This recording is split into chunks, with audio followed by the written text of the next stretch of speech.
ఆసేతు హిమాచలం ముమ్మారు పర్యటించిన శ్రీ ఆదిశంకరాచార్యుల వారు మధురా క్షేత్రంలో మీనాక్షీదేవిని దర్శించినప్పుడు రచించిన విశేషమైన స్తోత్రము శ్రీ భవానీ భుజంగ ప్రయాతం.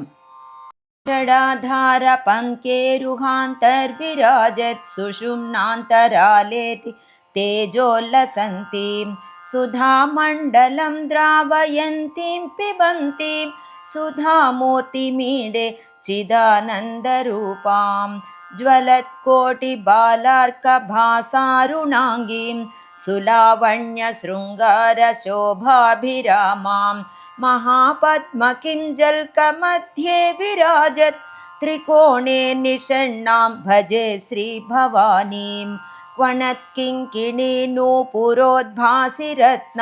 प्रभालीढलाक्षार्द्रपादाब्जयुग्मम् अजे साच्युताद्यैः सुरैः सेव्यमानं महादेवी मन्मूर्ध्नि ते भावयामि सुषोणाम्बराबद्धनीवि विराजन् महारत्नकाञ्चीकलापं नितम्बं स्फुरद्दक्षिणावर्तनाभिं च तिस्रो बलीरम्बते रोमराजिं भजेऽहं लसद्वृत्तमुत्तुङ्गमाणिक्यकुम्भोपमश्रीस्तनद्वन्द्वमम्बाम्बुजाक्षी भजे दुग्धपूर्णाभिरामं तवेदं महाहारदीप्तं सदा प्रस्नुतास्यं शिरीषप्रसूनोल्लसद्बाहुदण्डैर्ज्वलद्बाणकोदण्डपाशाङ्कुशैश्च चलत्कङ्कणोदारकेयूरभूषो ज्वलद्भिर्लसन्तीं भजे श्रीभवानीं शरत्पूर्णचन्द्रप्रभापूर्णबिम्बा धरस्मेरवक्त्रारविन्दां शुभान्तां सुरत्नावलीहारताटङ्कशोभां महासुप्रसन्नां भजे श्रीभवानीं सुनासापुटं सुन्दरभ्रूललाटं तवौष्ठश्रियं दानदक्षं कटाक्षं ललाटे लसद्गन्धकस्तूरिभूषं स्फुरच्छ्रीमुखाम्भोजमीडेहमम्बा चलत्कुन्तलान्तर्भ्रमद्भृङ्गबृन्दं घनस्निग्धधम्मिल्लभूषोज्ज्वलं ते स्फुरन्मौलिमाणिक्यबद्धेन्दुरेखा विलासोल्लसद्दिव्यमूर्धानमीडे इति श्रीभवानी स्वरूपं तवेदं प्रपञ्चात् परं चाति सूक्ष्मप्रसन्नं स्फुरत्यम्बडिम्भस्य मे हृत्सरोजे सदा वाङ्मयं सर्वतेजोमयं च गणेशादिमुख्याखिलैः शक्तिवृन्दैः वृतां वै स्फुरच्चक्रराजोल्लसन्तीं परां राजराजेश्वरि त्रैपुरि त्वां शिवाङ्कोपरिस्थां शिवां भावयामि त्वमर्कस्त्वमिन्दुस्त्वमग्निस्त्वमापः त्वमाकाशभूवायवस्त्वं महत्त्वं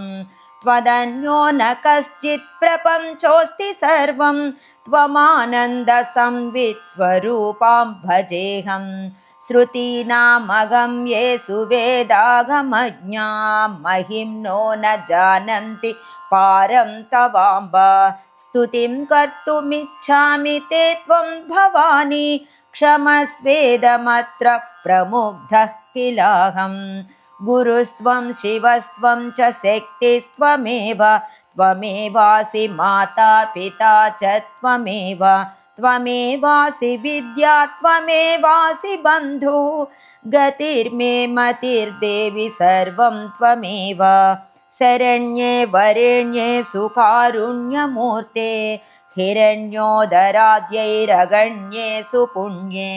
भवारण्यभीतेश्च मां पाहि भद्रे नमस्ते नमस्ते नमस्ते भवानी इति मां महच्छ्री भवानी भुजङ्गस्तुतिं यः पठेद्भक्तियुक्तश्च तस्मै स्वकीयं पदं शाश्वतं वेदसारं श्रियं चाष्टसिद्धिं भवानी ददाति भवानी भवानी भवानी त्रिवारं मुदारं मुदा सर्वदा ये जपन्ति न शोकं न मोहं न पापं न भीतिः कदाचित् कथञ्चित् कुतश्चित् जनानां कदाचित् कथञ्चित् कुतश्चित् जनानाम् इति श्रीमदादिशङ्कराचार्य विरचित श्री भवानी भुजङ्ग प्रयातम्।